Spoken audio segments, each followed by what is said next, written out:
Just one moment, I have to get my potatoes. No potatoes. Just come to the thing here. You don't need any potatoes. Okay, well, they took them from me when I came in here. I guess they were afraid I was going to throw them at someone, but I'm afraid you're going to throw them at me. No, I would never do that. I have a great amount of respect for you guys and for the police. No potatoes. For keeping our community safe.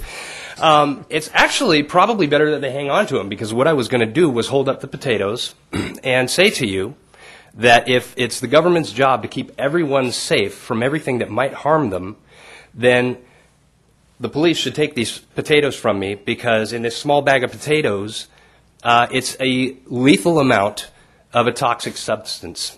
Now, I don't expect you to take my word for it, so I'll give these to the clerk. You can look at them later. Copies of a ruling in 1988 by DEA Administrative Law Judge Francis Young. And in the ruling, Judge Young noted that in strict medical terms, marijuana is far safer than many foods we commonly consume. For example, eating 10 raw potatoes can result in a toxic response. By comparison, it is physically impossible to eat enough marijuana to induce death. The judge goes on to say in the ruling, marijuana in its natural form is one of the safest therapeutically active substances known to man. By any measure of rational analysis, marijuana can be safely used within a supervised routine of medical care. There are a lot of misconceptions, there's a lot of misinformation, and forgive me, but it's outright lies. For decades, all of us have been lied to by the federal government. Marijuana is still, in spite of this judge's recommendation that it be taken off Schedule 1, along with other things like there's PCP on Schedule 1. Now, obviously that belongs there. Marijuana, if we were to go back about 100 years, in the 1800s, if you told a doctor, here, I want you to practice medicine, here's your medicine bag, and he opened it up and there was no cannabis in there, the first thing he would say is, where's my cannabis? How am I supposed to practice medicine without this? It's literally one of the most useful medicines known to man. That's why it's been used for thousands of years. And in thousands of years, and this is also noted in here, I'm not going to read it word for word, but in thousands of years of human use, there's not one recorded death from overdose on marijuana. It's one of the least toxic substances that humans consume. And so I wanted to bring this to your attention mainly because there's so much emotion on both sides of this issue. My wife suffered from panic attacks. Out of the blue one day, she started having horrendous panic attacks and thought she was going to die. The doctor put her on Prozac.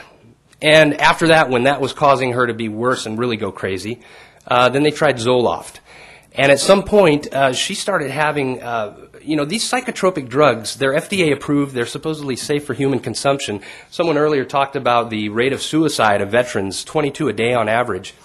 It's interesting, if you look at how many veterans with PTSD are on FDA approved pharmaceuticals, and then if you look at the warning labels on these pharmaceuticals, they cause homicidal and or suicidal urges. And my wife was having vivid flashes, visuals of her just grabbing a kitchen knife and stabbing our son to death.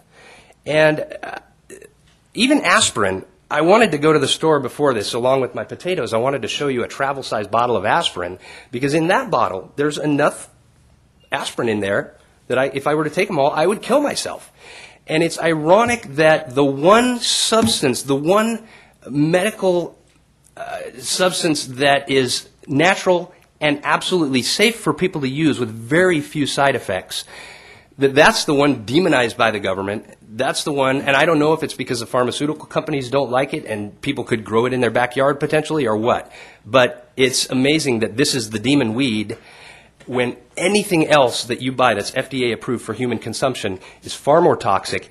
Everything else causes human deaths. There's almost 100,000 deaths a year if you look at the FDA's website and statistics from adverse reactions from FDA approved pharmaceuticals, and not from overdoses, just people using them in accordance with their doctor's prescription. So I just wanted to come here and tell you that the paradigm is shifting. Americans, by and large, are realizing that it's not the dangerous thing we were taught for decades. It just isn't. Now, that being said, I don't want kids getting their hands on it. I don't want my kid getting his hands on it, certainly. And that's another reason why I think that you should consider, rather than outright banning dispensaries, but regulating them so that patients who legitimately need medical marijuana can get it in a safe way, because you're going to lose out on probably, I'm guessing, maybe more than $100,000 a year in tax revenue just by drawing a moral line in the sand based on lies, basically, because people are going to go to other cities, and that tax revenue is going to go elsewhere. And I just think there should be a common sense approach somewhere in the middle, because... Your time is up, sir. Okay. I just think people should have a choice between toxic chemicals or something natural. Leave. Take those potatoes with you. Okay, thank you.